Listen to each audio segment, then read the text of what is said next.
I would rather he not be taking something that has not been approved by the scientist, especially in his age group and in his, shall we say, weight group, what is morbidly obese, they say. Episode 11, No Hipsters Pod. It's your host, France, the founder of NoHipstersAllowed.com. And our co-host for the third time is my girl, Teresa. Woo! So glad to be back. So let's start with your girl, Lana Del Rey. Oh. So she made a long epistle on Instagram where she name checks Beyonce, Nicki Minaj, Doja Cat, Ariana Grande, and says that, you know, she's glad to see them have number ones with sexy songs, and but no one ever let me cook like that. And so she says, I quote, "I'm tired of female writers and alt singers saying that I glamorize abuse when in reality I'm just a glamorous person." And then sorry, I mean, I have to laugh. And then she also says, "Let's be clear, I am not a feminist." Yes, she says not. But there has to be a place in feminism for women who look and act like me. The kind of women who are slated mercilessly for being their authentic, delicate selves. And that was the point where I just had to put the phone down because... your authentic, delicate self. Right. Yeah. Right. Okay. So I saw it, and I actually was not a Del Rey fan before, but I did like her music. Mm-hmm. I thought that she was pretty talented as a singer, songwriter. So I had no clue that she even felt these feelings. Right. But when she went, so I couldn't get past that first sentence when she went on to actually name people. Right. Specifically, she had pretty much named Black women. And then she threw in Ariana for some range. Yeah. I mean, I guess. Yeah, I guess. But like you were fine with you doing poorly when Black women weren't winning. Is what it sounds like. So that to me was immediately the tone that she immediately took. So I unfortunately never got to read. Did she put out an apology? No. Oh no. She doubled and tripled and quadrupled down actually over the course of a few days. Yeah, she's really like up her own ass, and I think it's actually indicative of just grandiose delusions because she's not even that league of artists to begin with. Yeah, Beyonce. Right. So why would you even go there? So you're not. You think you deserve a number one for every number one Beyonce guy? Honestly, like she plays way too much, and that's the level of audacity I aspire for. Right, same. And it's just like it's a lot of make believe victimhood. It's really odd, and it's just so very Karen-like. And I think it really... I'm soft and delicate and gentle, and those that are not are able to talk about their vaginas, but not me. It's so odd. And it also kind of reeks of jealousy, like you said. It's just, you know, you're being a hater right now. And she's never been a major star, so why would you even think that you should be, you know, achieving whatever they achieve? You're not that talented to begin with, and she's really kind of the queen of hipster nonsense, in my opinion. It's very like, oh, I'm very mysterious, but low key, I really do want the mainstream success, but I also want to like play to like this little niche audience. Oh, absolutely! I think that she created the Billie Eilishes of today. Pretty much. I feel as though that whole entire I won something again. Right.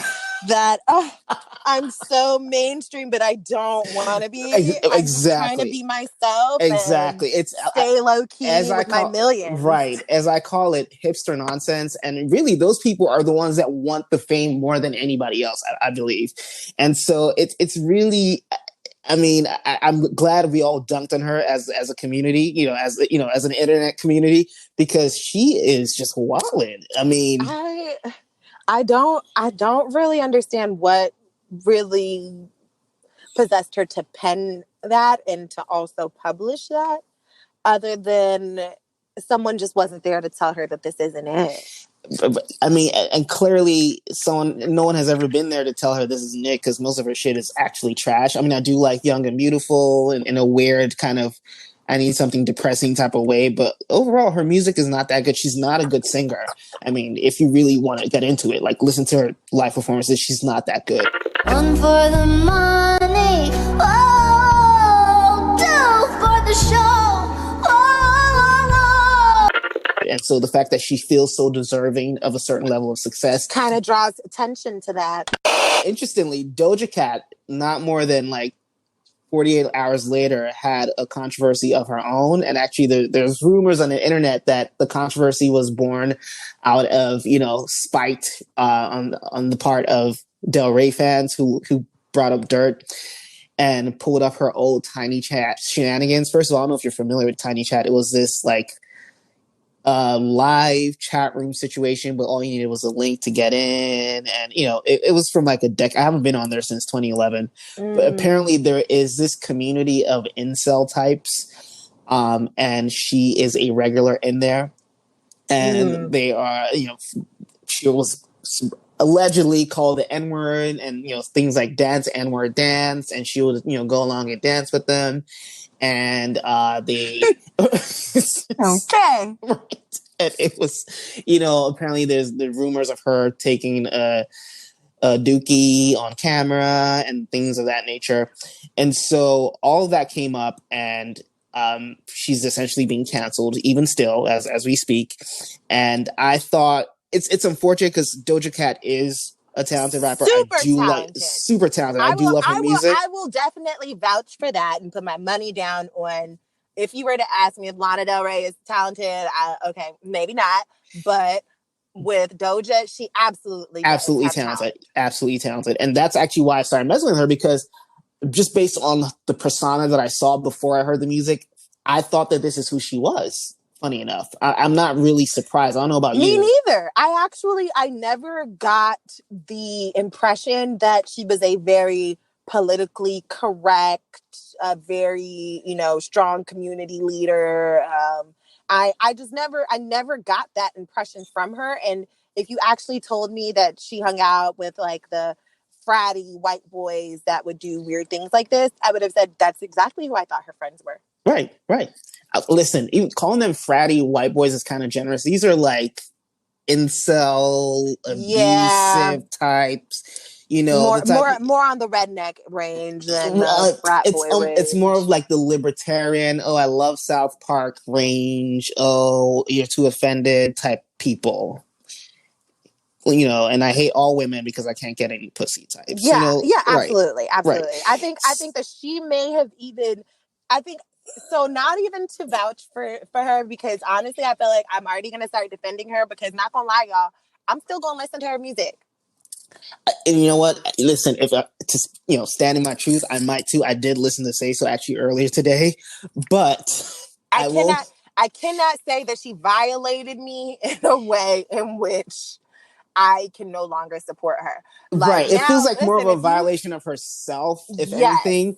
And I mean, definitely it gives me pause, and I'm not, and also maybe because I kind of had a feeling this was who she was, it's not as much of a shock. So I don't feel like, I was bamboozled into liking this person. I always felt that this is who she was.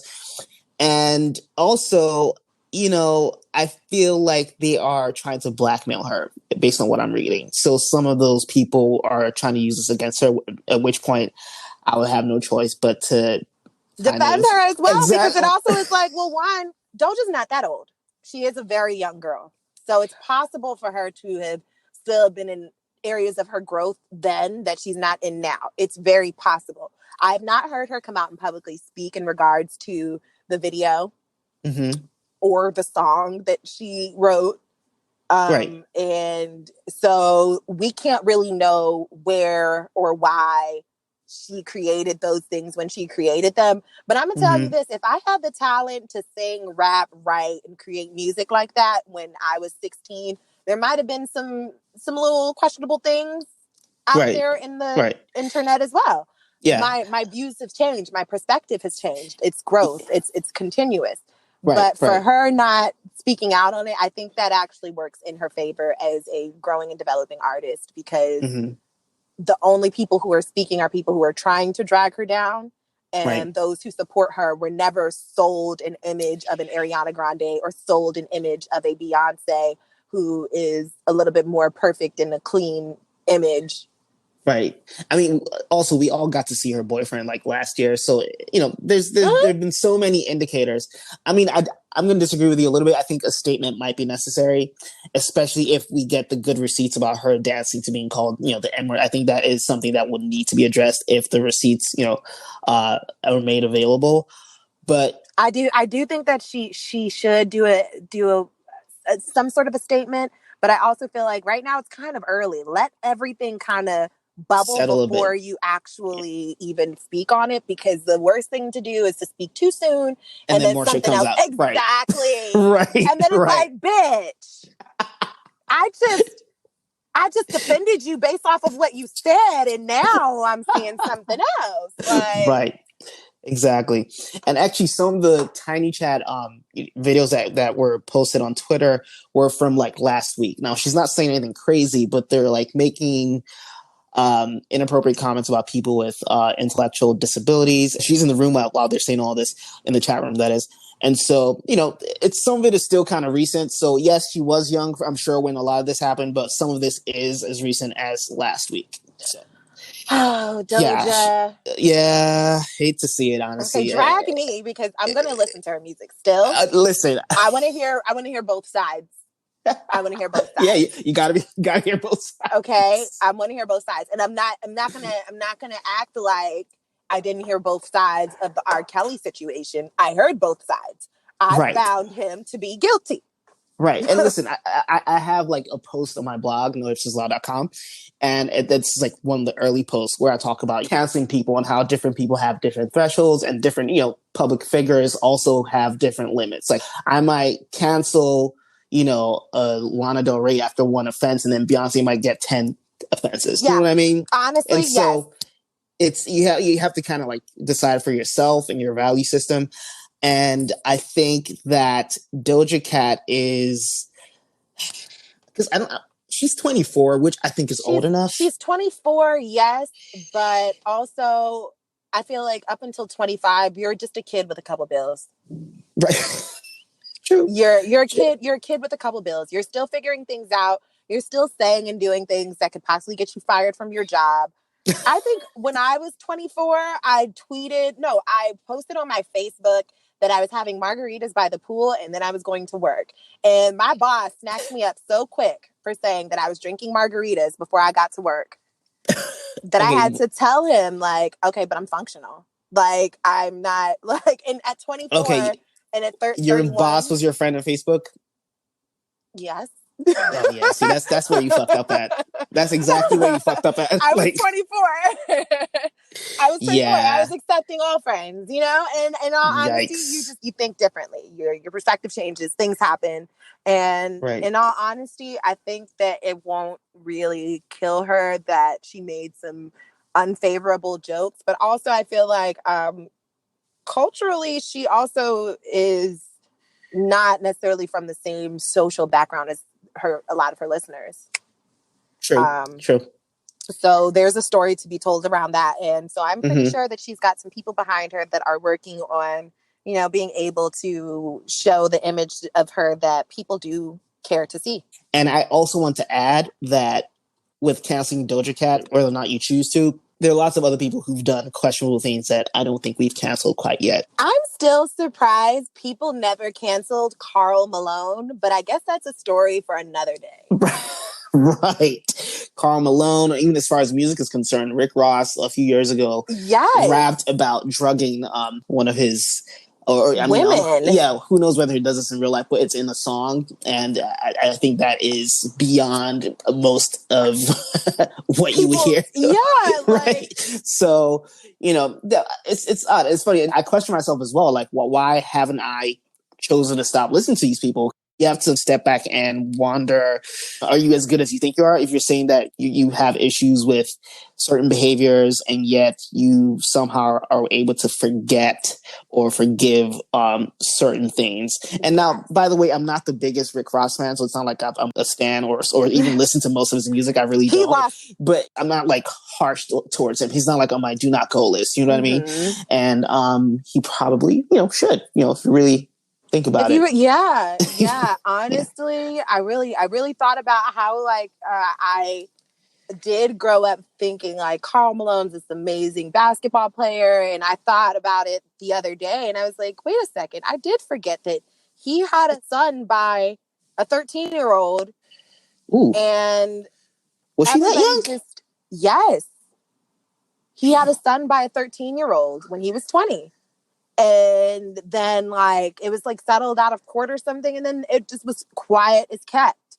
And then when I was in college, I specifically remember the son was drafted to the NFL, and the NFL tried to reach out to him and he wouldn't respond.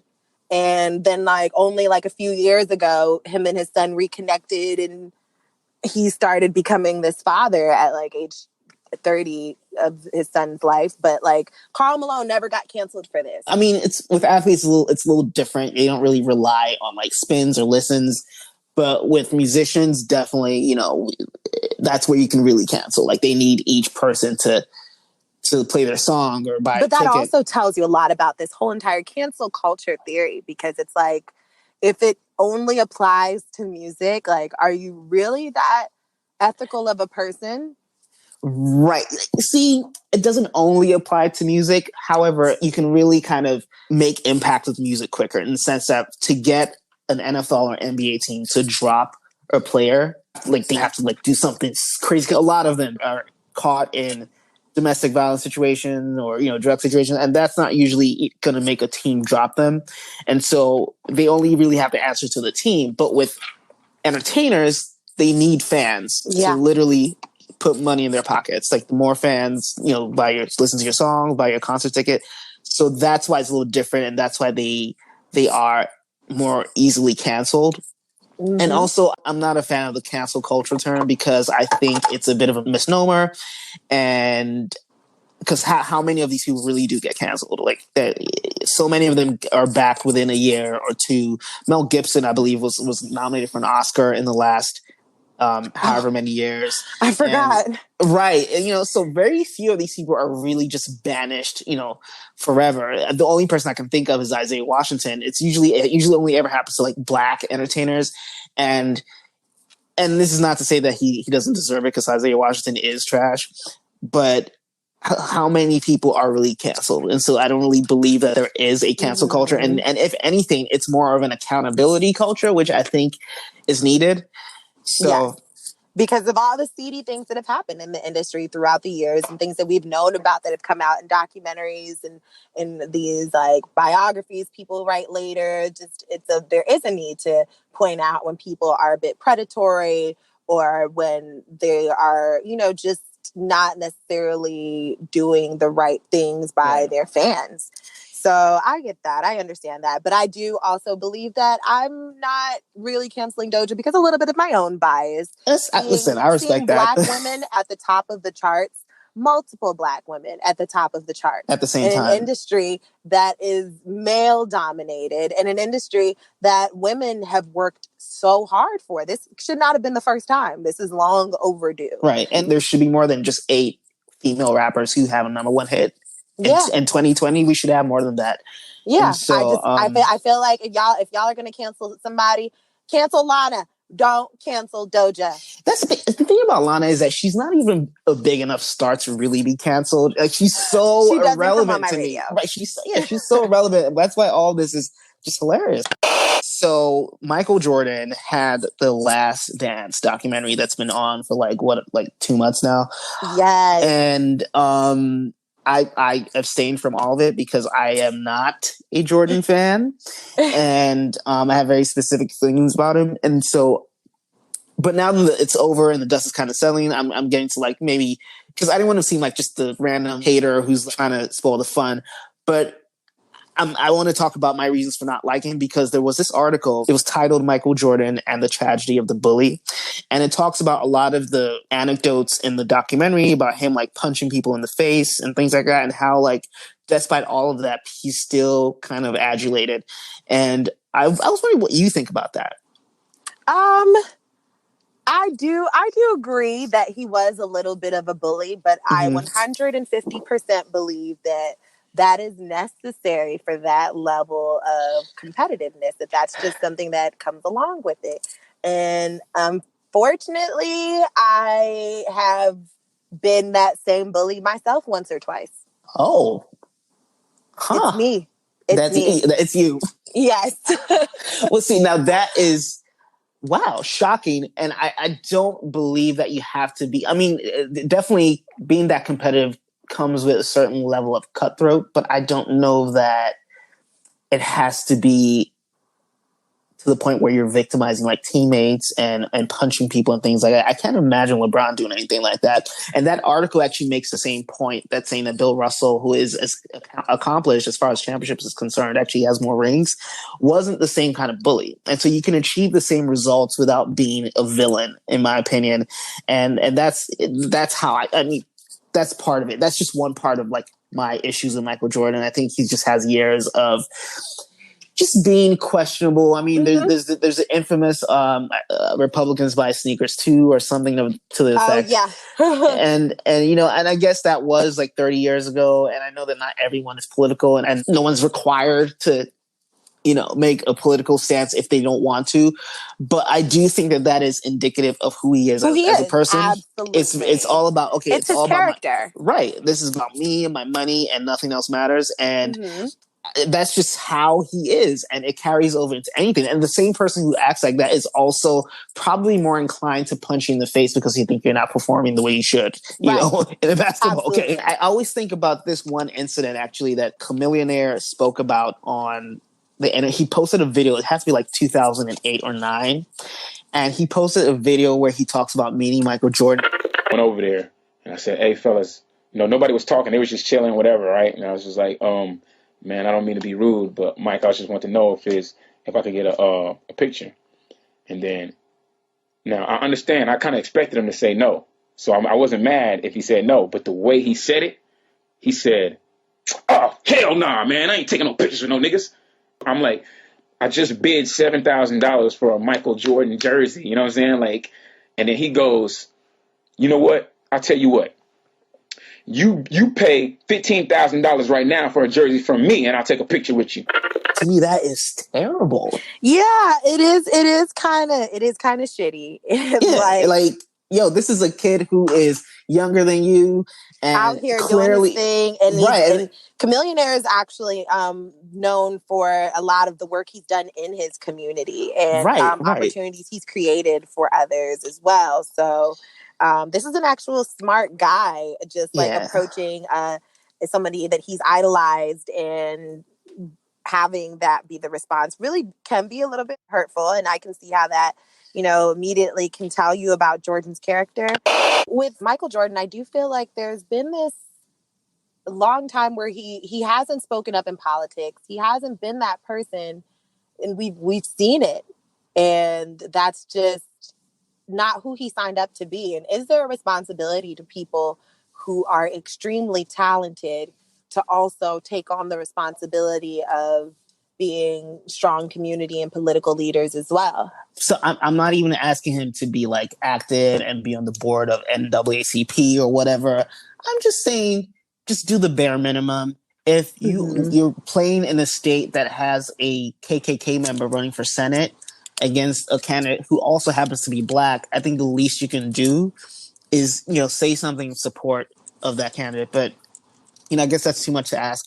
And, you know, listen, I guess I don't think it's too much to ask. I guess it's just uncommon for us to hear no. And it's also one of those things that it's painful. Right. And because they don't carry a small impact. Right. These are people who people idolize for the rest of their lives. Right. And I'm actually fine with people saying no. I think there is a point where, like, it goes beyond, like, you're not like jumping, you're not going out of your way. Like, if you're saying something in opposition of a KKK member, that's not like a risky position to take. Do you get what I'm saying? Yes. You know, like, yes. it's, you know, business wise, right? Maybe not, depending on who your investors are. No, actually, and it's a very safe.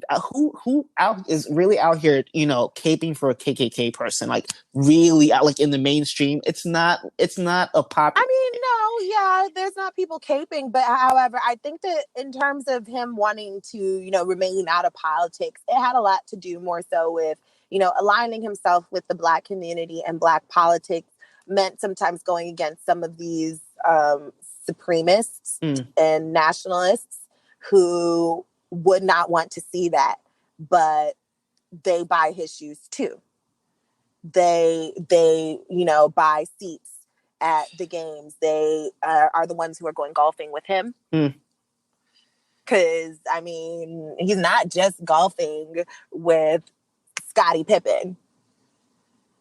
So I think that he also had his business interests in mind when he chose to remain out of politics, so that way it did not hinder those relationships that he was building and developing. Yeah. And just to be clear to anyone who's listening, you don't agree with what he's saying, because no. Yeah, I know someone might think you're trying to justify it, and I just want to be clear so no one takes that out of context.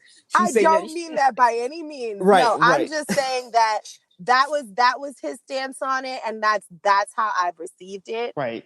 And so if that's the legacy that he's choosing to carry and to build, then that's us seeing what happens when people say no. Let's talk about Joe Biden. And he stopped by on the Breakfast Club, and it appears to be a one-on-one interview with Charlemagne. And as you can imagine, first of all, Biden is a gaffe machine, and we already know this. You got to come see us when you come to New York, VP Biden. I will. It's a long way until November. We got more questions. You got more questions, but I tell you, if you have a problem figuring out whether you're for me or Trump, then you ain't Black. I wish Biden could just do fewer interviews, because at this point, just never says the right thing. However, though, I think it would be a mistake if anyone holds on to any of these moments and uses it as justification for acting like an idiot in the fall and not voting or voting third party or writing in or something.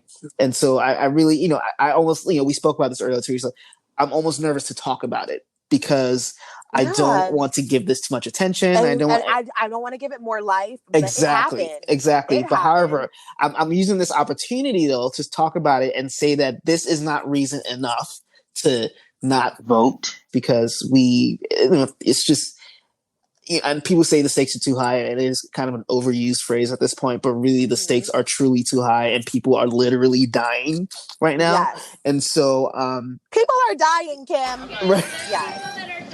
Yes. So I agree 150%. And when I saw it, my chin hit the ground like, oh, come on. But also, I will say this, that being an older white man, a lot of times they don't feel super comfortable around, you know, young Black people. That's not really their community. Right. I've been around older white men who have said things that I kind of looked at them and I was like, okay, maybe not that. Like, you don't say that. But I had to tell them. And if I was not the one that was around them to tell them, then, you know, yeah, they probably would carry on like, okay, it's cool for me to do that. Y'all been calling this man Uncle Joe. Uncle Joe. Uncle Joe. He thinks he's your uncle. Listen, he's not my uncle. Right. I was never a part of that. When he sat there and he was like, oh, well, he ain't Black. He was thinking he was. Like, right. I know. He swore he was so down when he said that. And I was just like, nope. He was like, I'm on the Breakfast Club with Charlotte and I'm Uncle Joe. And voila. So I also have to say that the people who keep inviting him to the cookout, you are a part of the problem. Truly. And I mean, this was a regular campaign style, like, you know, interview. And actually, now that we can have rallies, these interviews are campaign stops. And so he, you know, it was an opportunity to speak to certain audiences, and I don't think that he should not do it. Mm-hmm. However, he clearly isn't being prepped well enough to step into these interviews. And with someone like Charlemagne, who I think is just always setting people up. And so if you for going to an interview with him, you really need to be coached.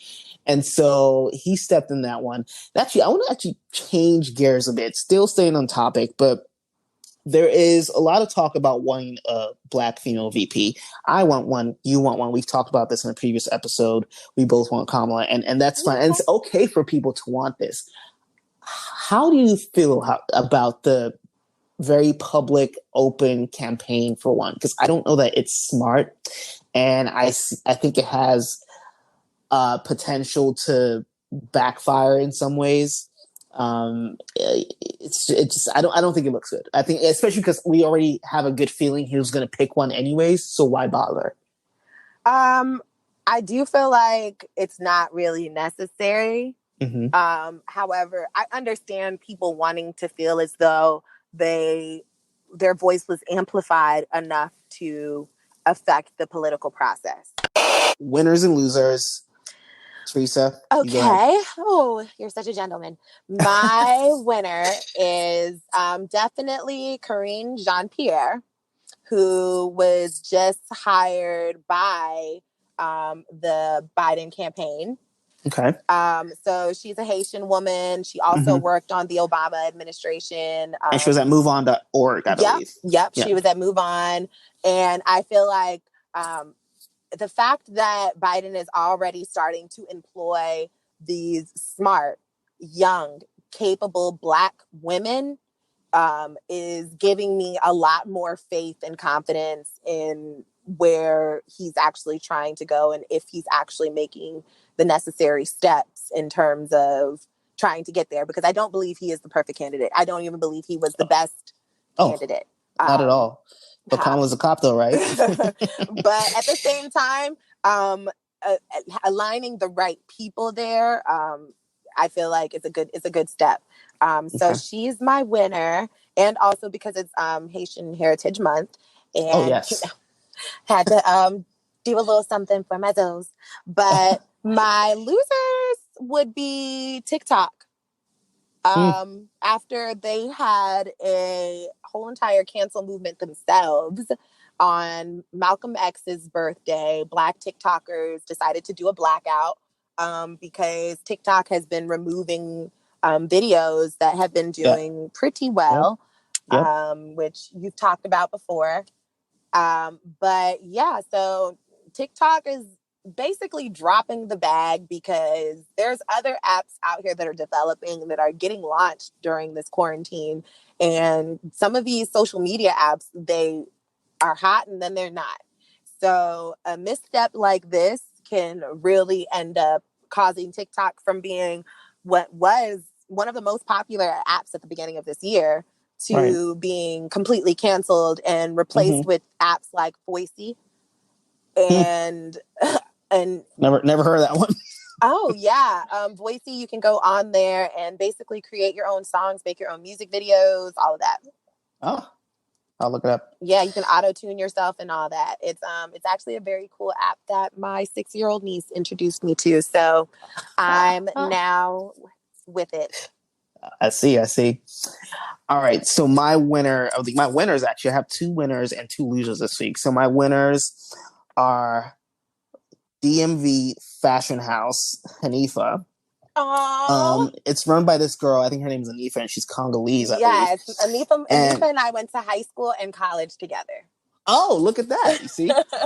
And so she had this virtual fashion show, and it is the dopest thing I've seen in a long time. So the clothes are walking, but there's no one in it. But they have the form of a natural body in the clothes, and it looks really realistic. And it's just walking, but they're hollow. Yep. It is so cool, and I think it's just another something I've never ever seen anything like it before in my life.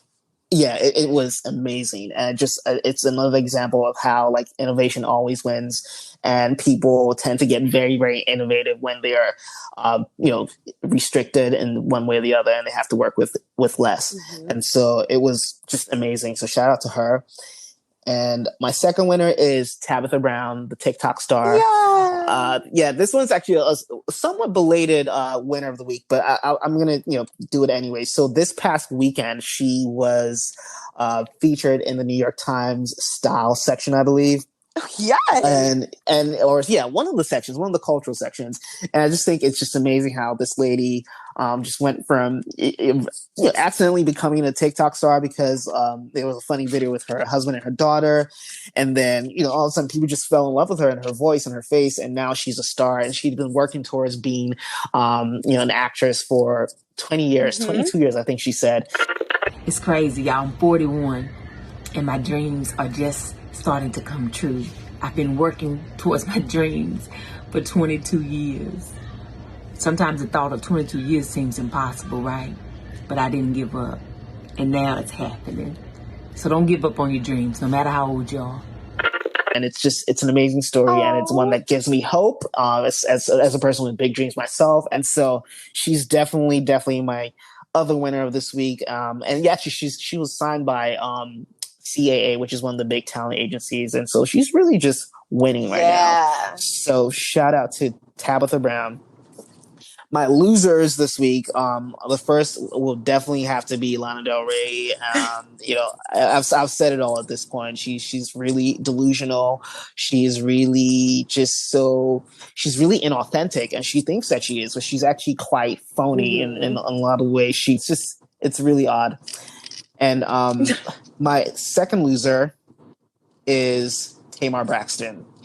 Oh, yeah. She went on this tangent about Usher and how he's trying to take, Nicki Minaj's talent. I don't give a damn. What come what may. Little Kim did not give Nicki Minaj her talent. Because he said that she's a product of Lil Kim, when we all know that he meant that she's part of just the legacy of those style of female rappers, very, provocative, colorful ways. Yeah. And she's just been on it. She even came to the blog, to my post about it to double down. And so she's definitely the second loser because she's just being willfully obtuse at this point. We all know that Nicki has her own talent and she got it from no one else. That's our show. Teresa, good having you once again. Please plug your social media real quick. Yes, if you would like to follow me, I am REESIE_Rich. That's Reese_Rich on Instagram and on Twitter. All right. Episode 11 of Hipsters Pod. See you next time.